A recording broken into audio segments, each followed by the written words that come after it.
For the first time in American history, a woman is the most interesting, fascinating, compelling, influential athlete in all of American sports. Caitlin Clark, the Iowa basketball star. She's the new Tiger Woods. We'll talk about that today with Steve Kim.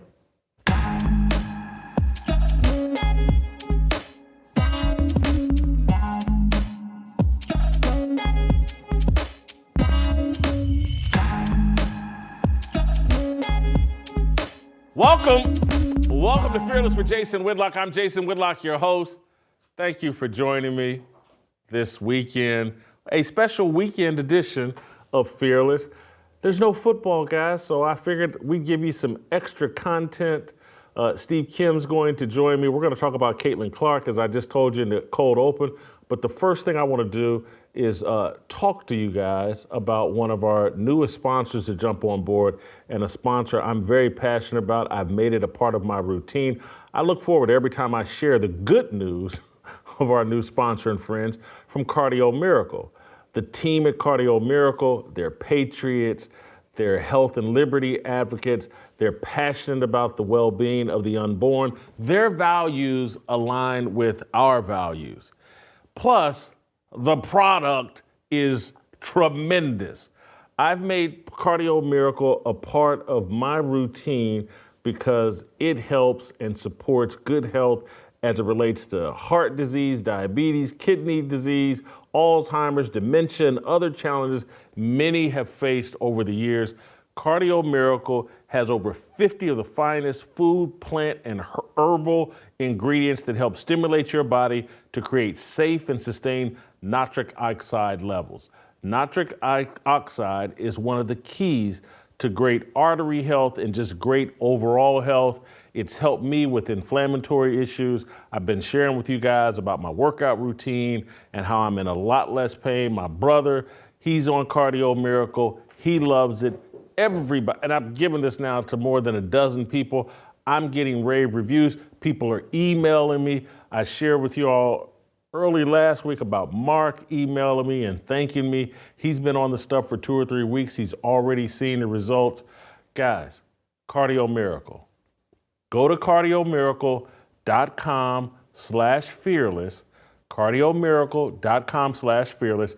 Receive 10% off your first order, 15% if you choose to subscribe and save.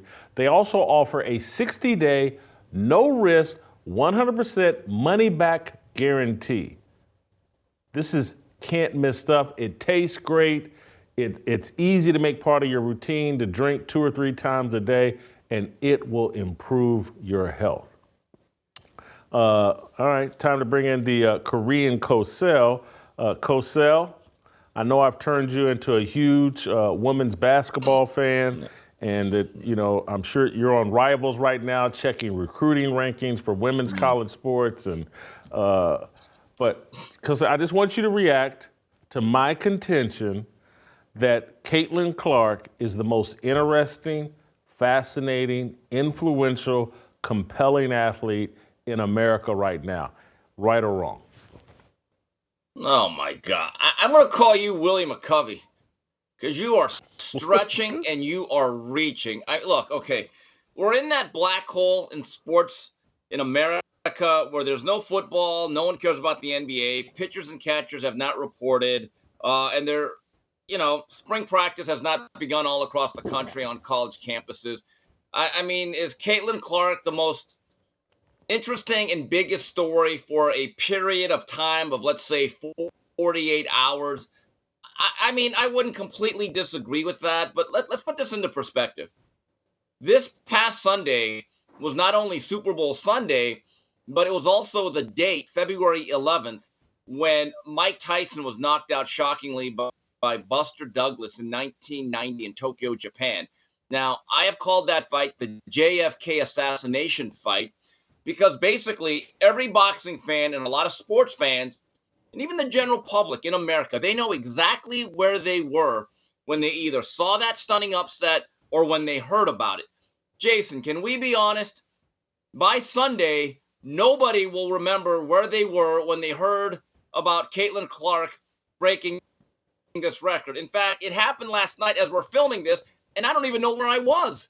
So come on, that's the truth of the matter. Stop pushing this dishonest agenda to the fine folks at Fearless and the American public. This is shameful. Shameful. Steve, you've reduced my argument to something that I'm not making. I'm not. This isn't a one-off. I'm talking about for the next year, and maybe the next 2 years. She's the biggest star in sports. Name me a bigger star. Wherever she goes, they sell out the arena.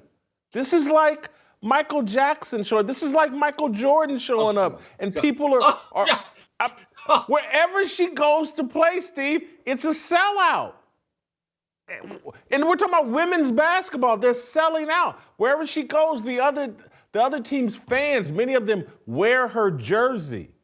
She's the biggest deal in sports and will be that for the foreseeable future. Or I'm gonna get to my point too, but tell me right now, who's a bigger star than Caitlin Clark? And I'm not talking about just today. I'm talking about just athlete that you want to talk about and people are interested in. Who's a bigger star than Caitlin Clark? Let's put it this way. When NFL Combine starts, whoever runs the fastest 40 or benches 225 the most times and shoots up Mel Kiper's mock draft, whoever is in that top 5, they will be a bigger name for that time being. Shohei Ohtani, okay?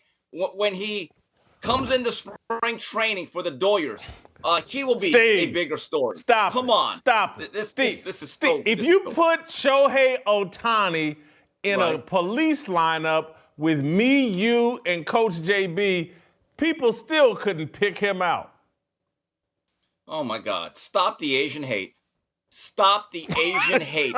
This is the highest paid athlete in America who's going to bring the Dodgers to the promised land. You're telling who no one knows. No one knows. What are you crazy? No one knows him. He has a whole country behind him, and now he's in the nation's second biggest media market. Okay, and the Dodgers for years have sold over 3 million tickets. This is now a Dodger town. I hate to say it as someone who's not a Dodger fan, but thanks to LeBron, it's no longer a Laker city. It is now a Dodger town. And once he reports to spring training, he'll be bigger than Kate. Look, Caitlin Clark will be a legitimately big, significant story all the way up until her last game this season. Hopefully cutting down the nets, because I want to see the meltdown. There's no doubt about it. But to your bigger, larger point, all I got to say is this. Whitlock, please. Oh, no. Please. You got to be ashamed of yourself. Oh, you just hit me with the ninja, please. Wow. Oh, yes, I did. Yes, I did. Cosell. Yeah. I ask this answer this honestly. The average sports fan is offered, hey, I got home plate seats for Shohei Ohtani, or I got courtside seats to see Caitlin Clark. The average American sports fan is going to choose Caitlin Clark. Shohei Ohtani plays a sport that Americans really just aren't that passionate about anymore, Steve. They're not that passionate about baseball, Steve. They're passionate about women's college basketball. Look, I get it. Baseball is no longer about Caitlin Clark. Okay, look. The average sports fan, in my view, since you asked me the question, would say, take me out to the ball game. I mean, I might leave by the 5th inning, but I'd actually be there by the 2nd. Okay, have a cool, maybe a Dodger dog. But no, I'm sorry. I think it is a great interest to you because there's an interesting story that goes beyond sports and basketball. But the average American red-blooded sports fan, they're going to take a major league ball game over women's college basketball. Come on, Jason. Really? We're going with this. Yeah, I can't believe you. People, please jump. The comments are critical to because maybe I am off on another planet and maybe Steve's right. Tell them, people. Tell them, America. tell them. Jeez. I just don't. Let me give you another scenario. And Okay. Caitlin Clark Okay. faces South Carolina in the championship game of the women's tournament.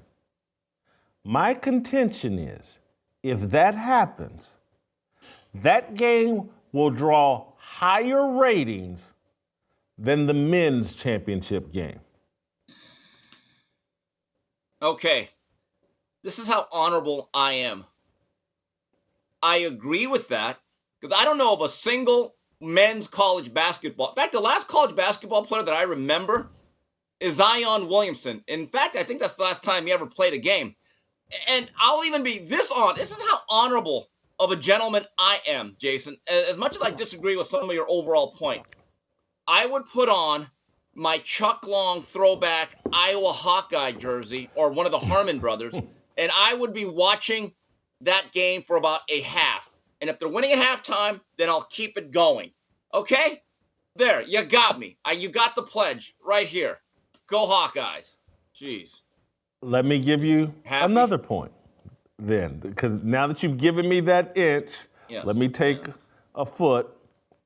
So, if Caitlin Clark leads to the NCAA Women's Championship game being higher rated than the men's, that is proof of my theory that she's the most interesting athlete we have going right now and will remain so for the foreseeable future.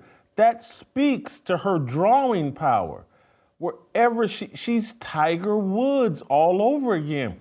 No one really, your dads and older people liked golf, but Tiger Woods made young people and casual fans care about golf.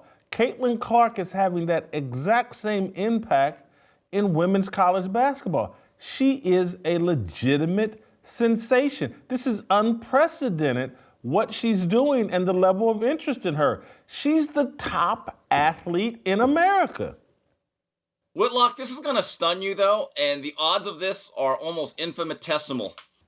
You are speaking to the one Asian that was bad at math and did not care about golf.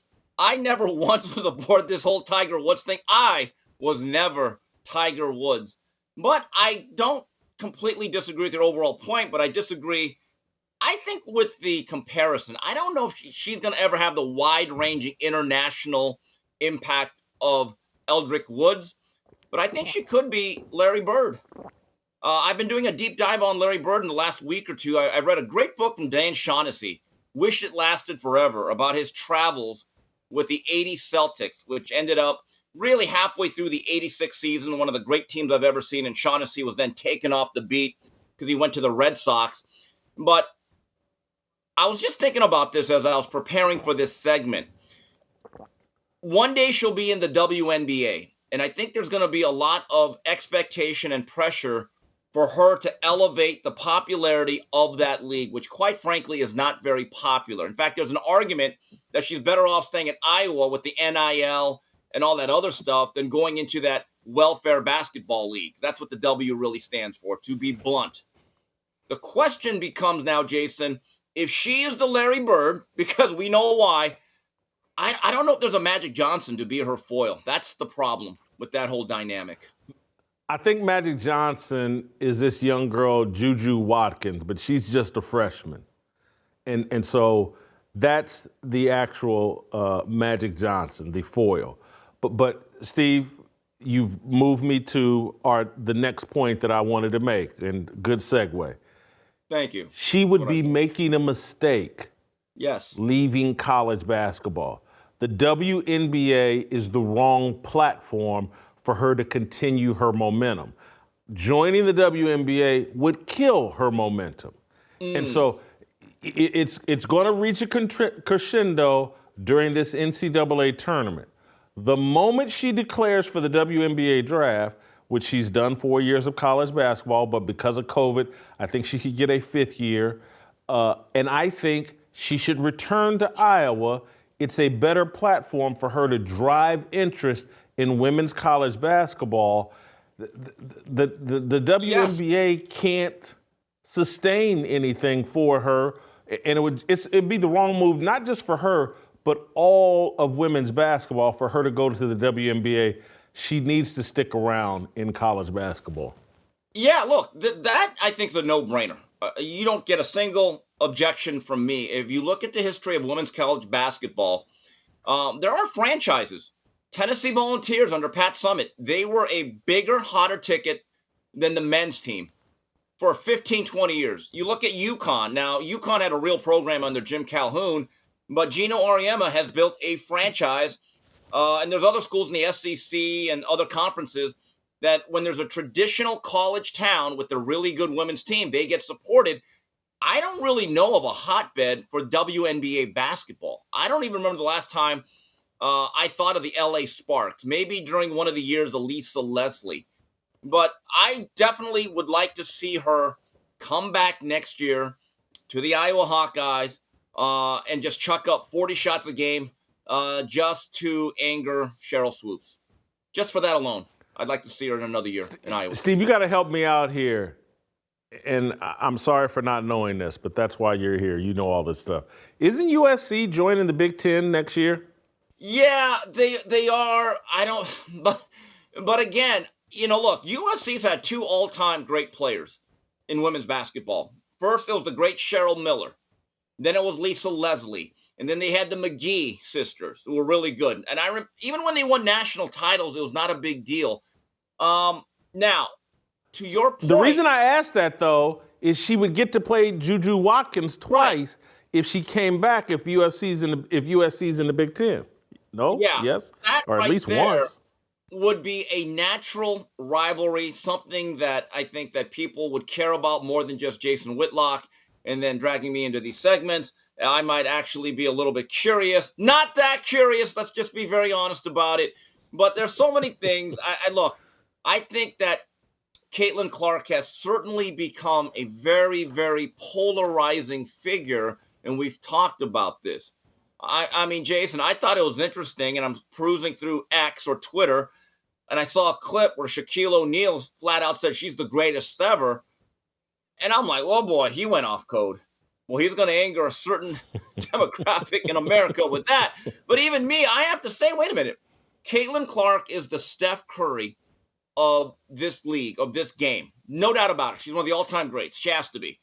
But is she really a better all-around player than Cheryl Miller?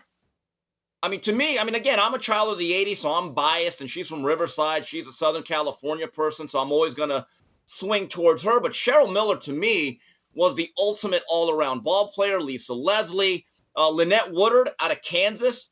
People will tell you because the NCAA, I didn't know this, Jason. The NCAA did not recognize women's basketball till 1982. So she's almost about like this forgotten figure in history of that sport. And she put up monster numbers. So I don't know. Is she really the greatest? That's an interesting discussion. I think she has a right to make that claim.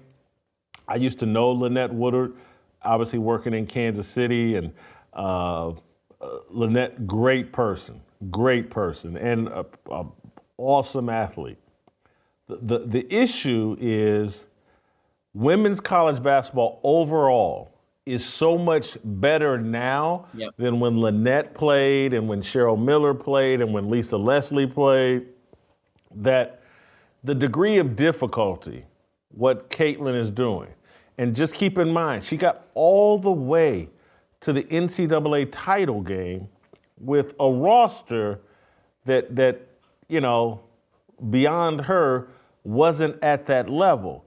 That's point one. And then point number two would be, as great as Cheryl Miller was, and I remember all the hype, I remember being a kid and hearing what a big deal, she just didn't draw this kind of interest in terms of selling out arenas. It's like people kind of paid attention to Cheryl Miller, but putting money down, buying jerseys, showing up at the arena to see her play, that's what put Caitlin over the top. When people start putting their money where their mouth is, it really underscores the point.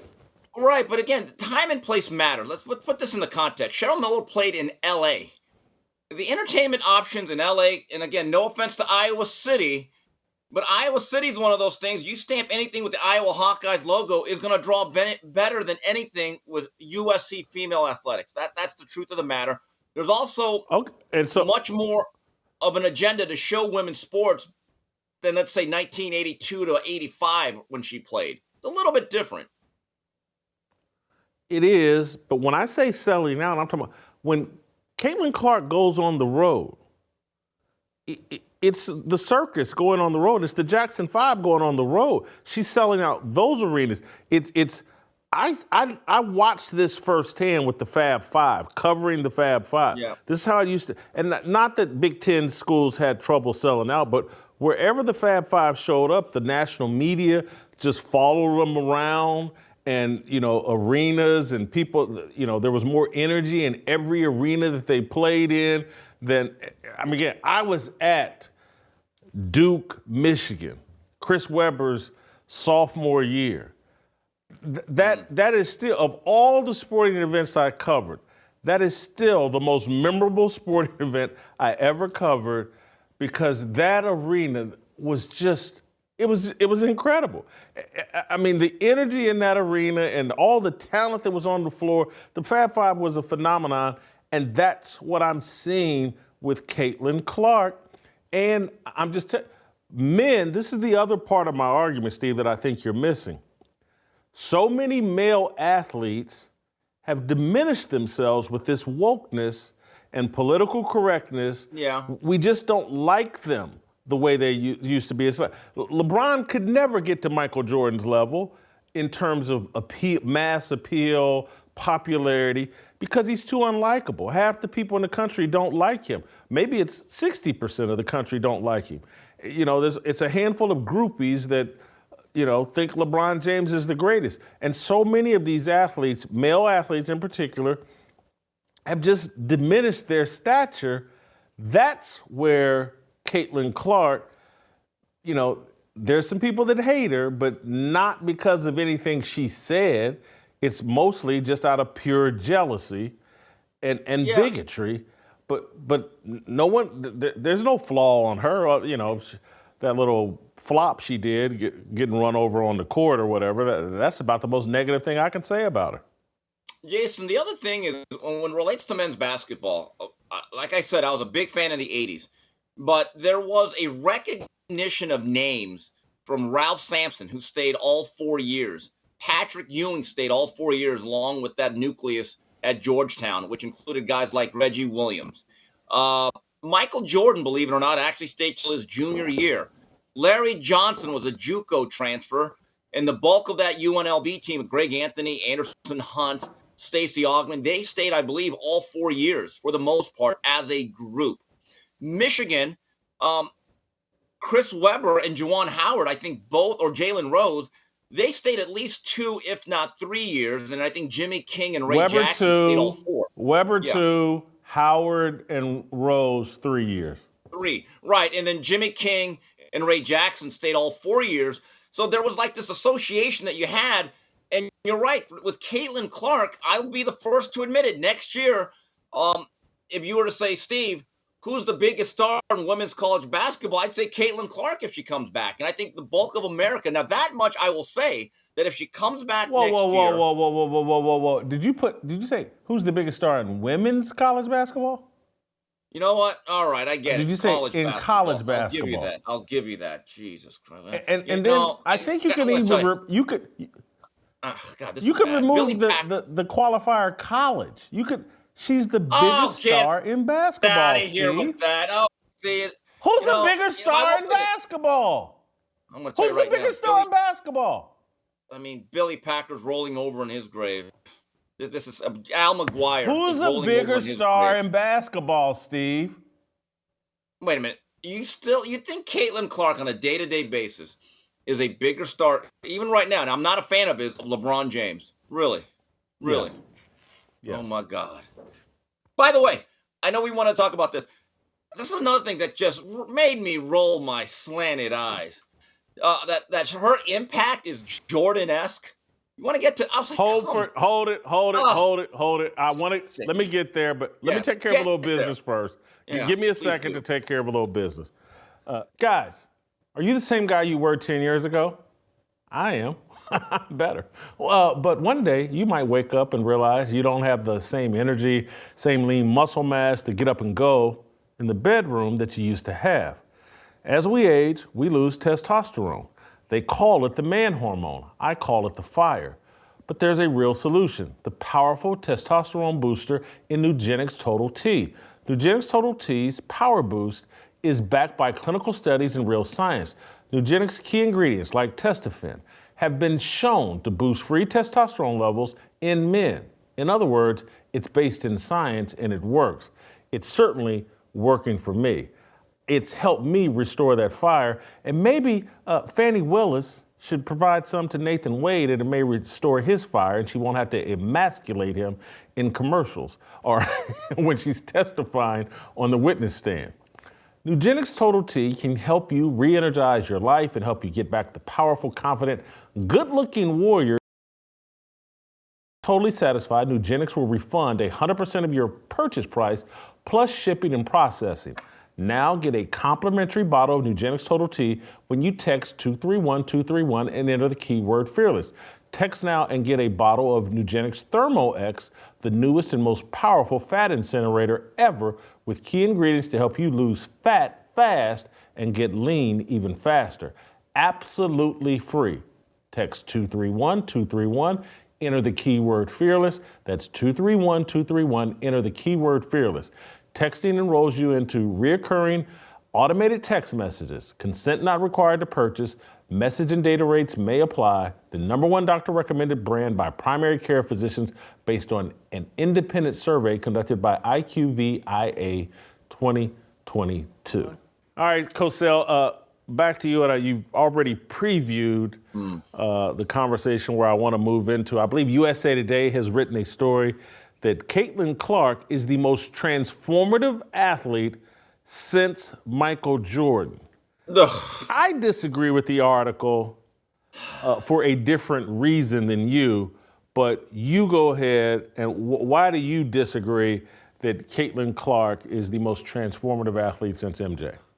Okay, in the immortal words of a lot of Korean parents, especially my own, when I would bring back a really mediocre report card, which was often, are you crazy? Come on. There's nobody that's going to compare ever to Michael Jeffrey Jordan.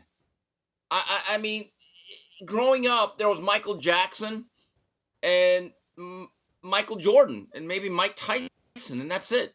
I mean, those were the three great Mikes of my lifetime. And you had to be there growing up to see how impactful and how popular and what a hold Jordan had on the American and international public. And he was there for so long, and he's the greatest team athlete I have ever seen, by far the greatest basketball player I've ever seen. And to this day, there's a mystique about him. And the fact that, as Charleston White says, his tennis shoes, them tennis shoes, still outsell everything else. And I'm just telling you, we were lucky that we never got to see Babe Ruth. That guy was our Babe Ruth. Nothing's close to Michael Jeffrey Jordan. Bottom line, simple as that. End of story. Here's what and I've already said this earlier, or said it in a different way, but Tiger Woods is actually the most transformative athlete of our lifetime. No. Tiger Woods. What? Look. Oh, come on. And that's not to diminish Michael Jordan. It's to speak about Tiger Woods operated on a platform that was very limited, the PGA Tour. Michael Jordan was operating from the NBA, which Magic Johnson and Larry Bird had elevated to a level that Jordan carried it a bit higher. Got it. And he sold a lot of tennis shoes. But when you start talking about transformative, Larry Bird and Magic Johnson began the transformation of the NBA, and Michael Jordan finished it. Tiger Woods transformed golf for 20 straight years. I know you weren't the biggest fan, but I'm telling you, so many people came to golf and just to watch Tiger Woods and look, maybe I have a bias because Tiger Woods brought me and my dad something to talk about virtually every Sunday that the guy played. And it was so important to my dad, and so it became important to me. And I just saw it with so many, and I went to a lot of golf tournaments that Tiger played in. When he crushed Pebble Beach at the U.S. Open, oh yeah. When he crushed, I walked all 18 holes with him on the Saturday of that U.S. Open, and then certainly stayed for the Sunday round and all that. But yeah, oh man, I went to the Masters because of Tiger Woods. I went to all the majors. It's things that I would have never had an interest in, and there were so many people. So when you start talking about transformative, it's Tiger Woods, and that's why I love Caitlin Clark, because I've had no real interest in women's college basketball until Caitlin Clark started doing a Dame Lillard, Steph Curry impersonation that I just find absolutely fascinating. And then when you throw in the angle of just like she's irritating these bigots, it just makes it even more fascinating and transformative to me. With on that. Okay, but Jason, to your point, have you not heard of Arnold Palmer? Arnie's Army, the Golden Bear, Jack Nicklaus, as if somehow these guys never existed? I mean, give me a break. Honestly, look, I get it. Tiger Woods might have been the greatest ever if Thanksgiving 2009 didn't happen. Okay, and his wife started taking driving range shots out of the driveway. I get it. Let me just say the greatness of Jordan. God rest his soul. The general, Robert Montgomery Knight, once said, Michael Jordan is not just the greatest basketball player, which, by the way, he forecasted at age 20 before he ever played an NBA game.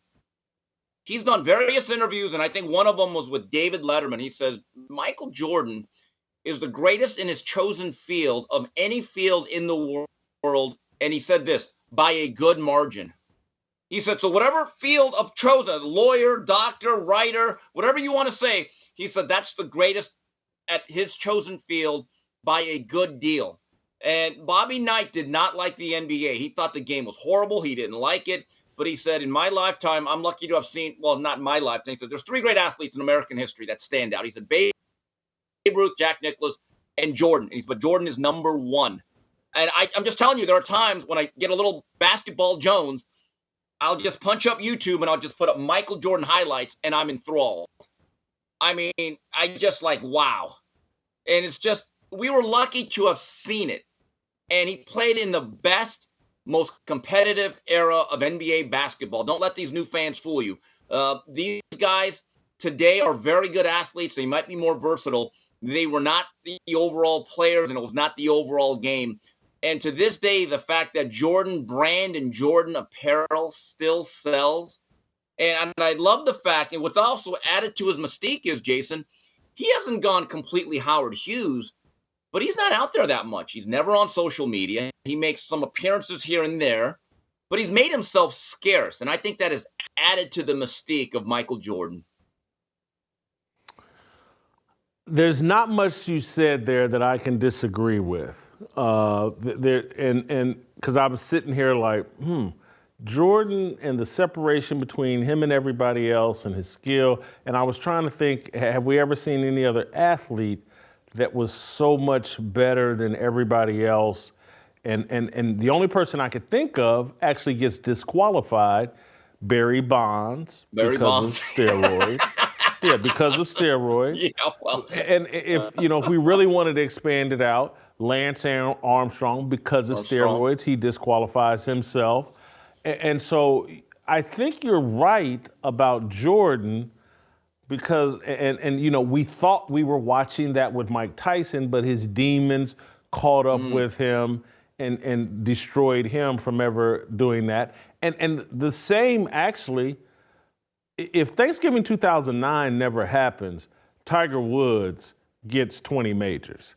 And we talk about him in the same way as Michael Jordan. But again, your demons, his demons got a hold of him and cut it short. I can't think of, I was thinking about football and, I don't, Jim I'm Brown not going for to say his that era. about Jim Brown for his era. Right. I can't give it up to Tom Brady. Yeah. Yeah, I think Jerry Rice for his longevity. Jason, there's a great story in Shaughnessy's book. And it was a great book. As a child of the 80s. Yeah. Can I make a point about your Jerry Rice point? And Sure. just because I may forget it if I don't say it now. The reason why I can't put Jerry Rice in these categories is look, when you Tiger Woods, when you're Michael Jordan, your eyes are on them all the time. Yeah. Jerry Rice, 80% of the game, he's out there, but you don't even know it. So I can't put him in the same. But anyway, continue with your point. I don't disagree, Jason, because a lot of things have to go right, from the snap to the protection to a throw for it. Dan Shaughnessy wrote, and he took unbelievable notes in this book, that after Jordan's first game at the Garden, the first time Larry Bird ever played him as a professional in an NBA game, so that's the 84-85 season, he comes to the Garden, and a young Jordan with no help on that team, maybe Orlando Woolridge, right? He scored 36. Larry Bird said after the first time he ever played, he said, Dan, I'm going to tell you right now, that's going to be the greatest player who ever lived. And Dan Shaughnessy said, Larry, come on, really? Larry goes, watch. I'm telling you, I see things in that guy I've never seen. And after that 63-point game in his second year, after he missed 64 games, Sunday afternoon on CBS, that's something I'll never forget, watching that game in awe.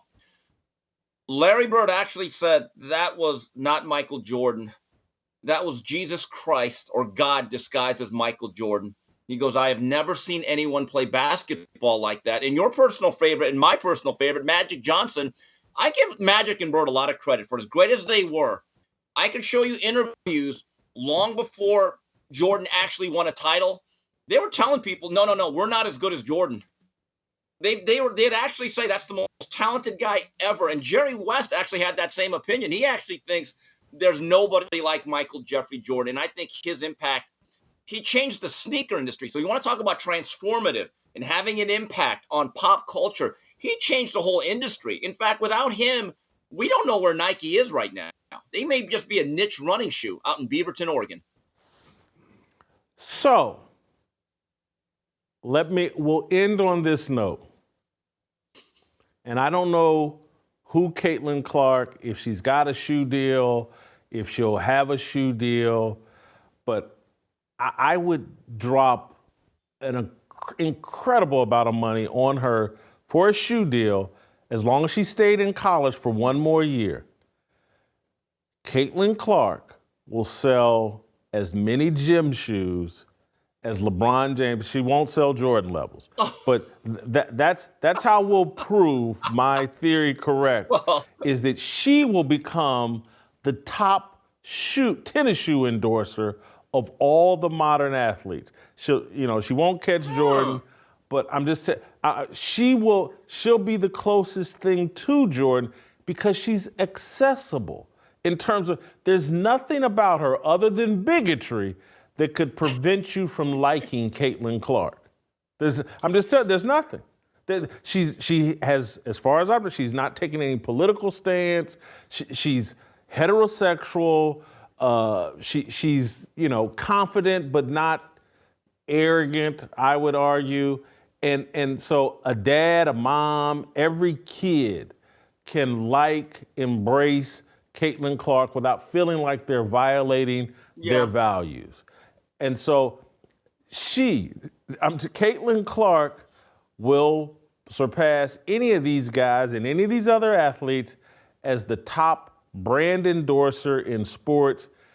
She is her. As these guys, I say, I'm him. She is her. I'm telling you, I will have a Caitlin Clark jersey. Oh, and, Jason, I know one thing. I hope she signs with Adidas at some point. Because I refuse to wear Nike, but I will say this: I think the shoe sales of the Caitlin Clark will be really good in Middle America, the flyover states. I know someone in Nashville, Tennessee, who will probably buy 10 pairs, all different colors, who shall remain nameless. You'll be wearing your Caitlin Clarks at some point. Thank yeah, you, Steve. Appreciate it. Great job as always. We'll see you next week. Guys, before we go, I want to talk a little bit just about Roll Call 2.0 right here in Nashville, Tennessee, Saturday, June 1st. Want you guys to go to fearlessarmyrollcall.com. Need you here in Nashville. We have a great lineup of guests. We'll start announcing some of them, I believe, next week as guys confirm. Last year was great. This year is going to be awesome. We're going to talk about and discuss how growth requires sacrifice and how we as men have to be willing to make the kinds of sacrifices that our ancestors did if we want to protect American freedom, if we want this country to ever be great again. Come join us here in Nashville, Tennessee. We've set aside some hotels and got special rates.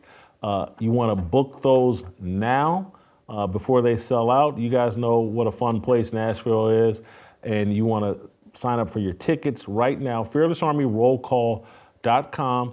If you're a pastor or a church leader and you're able to entice people in your congregation to caravan down with you or a bus trip, we got some special rates for you guys that come from out of town in large groups. Or, hey, look, even right here in Nashville or in Tennessee, if you 10, 12 of you all want to buy tickets together, we got some discounted rates for you as well.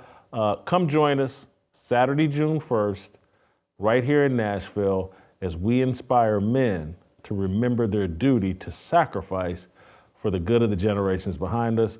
We'll play tomorrow, and we'll see you early next week.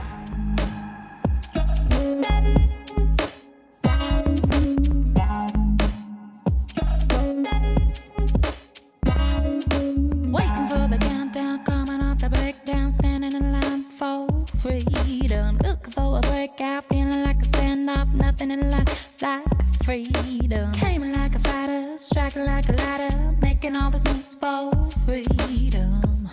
I want freedom.